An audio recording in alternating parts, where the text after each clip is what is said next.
everybody, this is Angelia with Read and Reread. Welcome back to my channel. Today I'm doing a book haul video, but it's kind of more of a book accumulation video because these are books that have found their way to me over the past several weeks. Some I intentionally picked out and purchased. Some were kind of random or spur of the moment acquisitions, if you will. So I'm just going to go through them, try to explain my rationale or my excuse for why each of them is now in my house and what I plan to do with them in my upcoming reading. If you like today's video, please give me a like and subscribe so that you won't miss anything else from my my genius, my book genius. Yeah, that's what it is. All right. So first of all, we have some that I did deliberately select and order that for purposes that were kind of thought out. So we have Tin Man by Sarah Winman. And the reason why I ordered this book was because I recently read Still Life, which was a random pickup from the thrift store. It turned out to be excellent and I loved it. And somebody else told me in comments that this one was also very good. So I tracked it down. They didn't have it at the library, but I found a copy, and I was sort of surprised at how thin it is because Still Life was pretty hefty, but Tin Man is fairly short, and it does say that it is about Ellis and Michael, two 12-year-old boys who first become friends, and then the friendship grows into something more. And then many years later, Ellis is married to Annie and Michael is nowhere in sight, which leads to the question, what happened to the years in between? So I guess she better explain pretty quick what happened to the years in between because the book's not very long.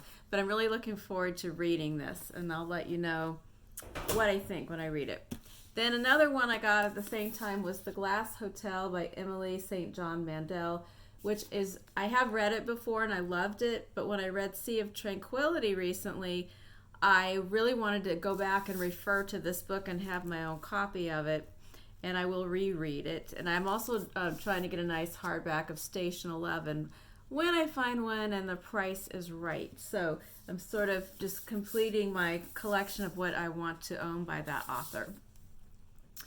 Hold on, slight adjustment. I'm having such technical problems. I basically am choosing between decent picture and bad sound, or good sound and funky picture. So I'm working on trying to get everything working at the same time.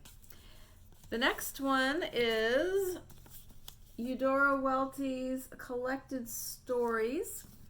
And I found that in our home collection we had all of her novels, but we did not have the collected stories.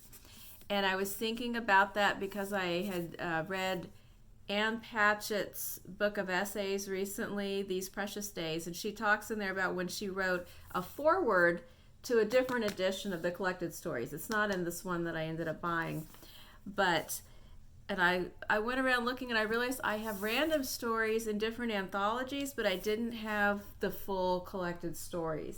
So now I'm very excited because I have talked before about how I'm on kind of a short story renaissance, and she's got some real humdingers.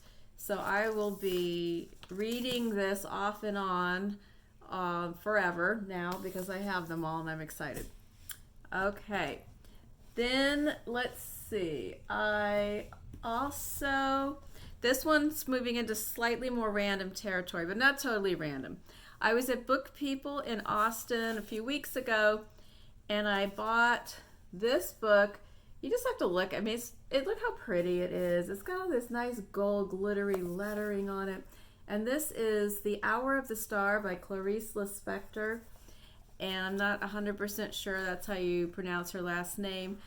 But the reason why I bought this book was because I was reading The Sentence by Louise Erdrich, and Tookie, the main character, and some other people that work in the bookstore in that novel talk about this author, and her short stories are recommended in the book lists at the end of the book. They didn't have that at the bookstore the day I was there, but they had this one, which was her final book.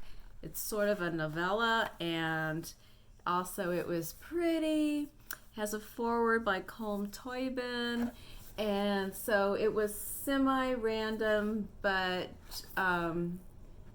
in my mind as an author that I have not read anything by and I wanted to try. So even though it wasn't really the work of hers that I was specifically looking for, I thought it would be worth giving that a shot. And I just like the way it looks as well, which, you know, I don't totally judge a book by its cover, but it does influence me from time to time. All right, now moving right along. This moving into the complete randomness territory. The next one is How to Live Safely in a Science Fictional Universe by Charles Yu.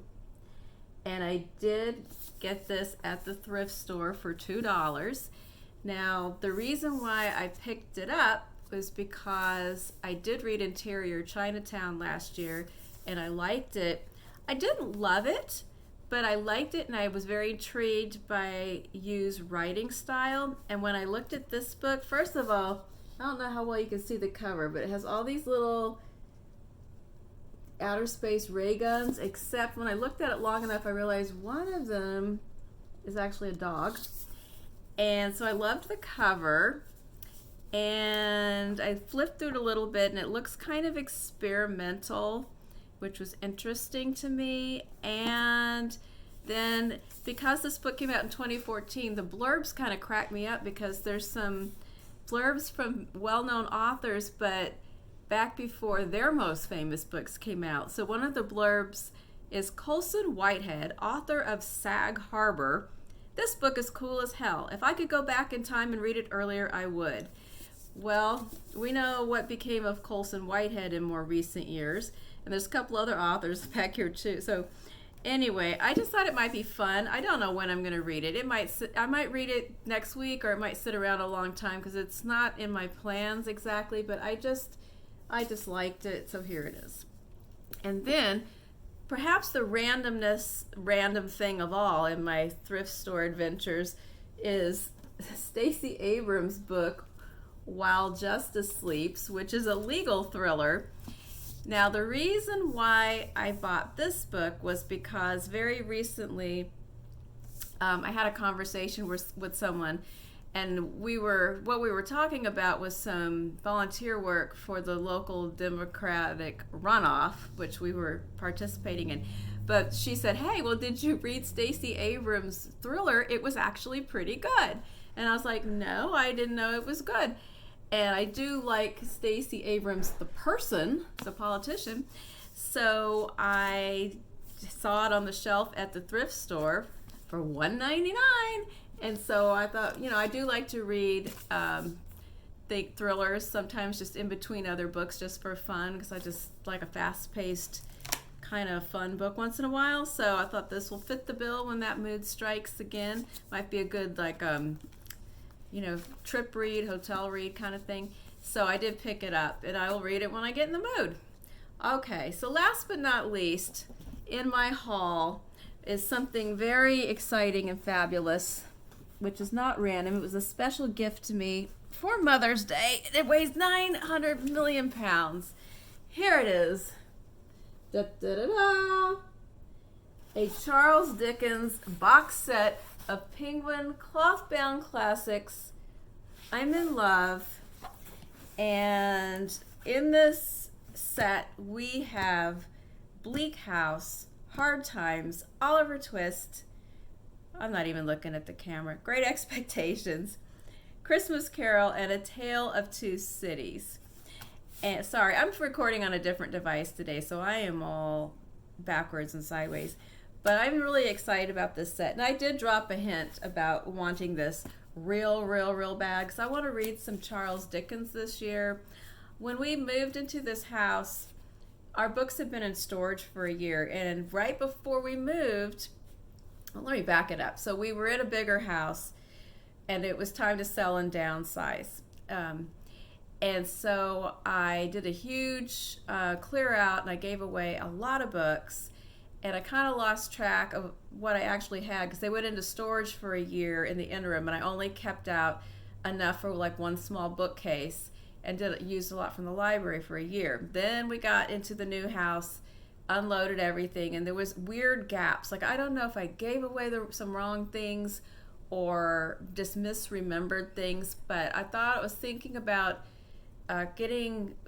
reading more Charles Dickens this year, because I've really only ever read a couple of them. It's a hole in my classics reading.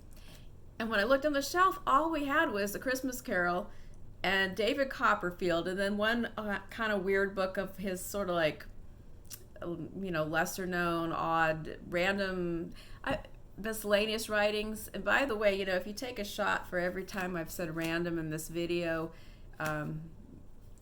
you need to find a designated driver. So, but anyway, so I asked for some Charles Dickens, and I got some Charles Dickens. And I especially want to read Great Expectations again, which is one of the ones I have read, because I heard they were doing a new movie of it starring Olivia Colman as Miss Havisham. And even though I'm not real big on a lot of movie adaptations, I'm definitely going to give that one a shot. And then I also really want to read, I want to read all of these, but A Tale of Two Cities feels like a glaring hole in my knowledge.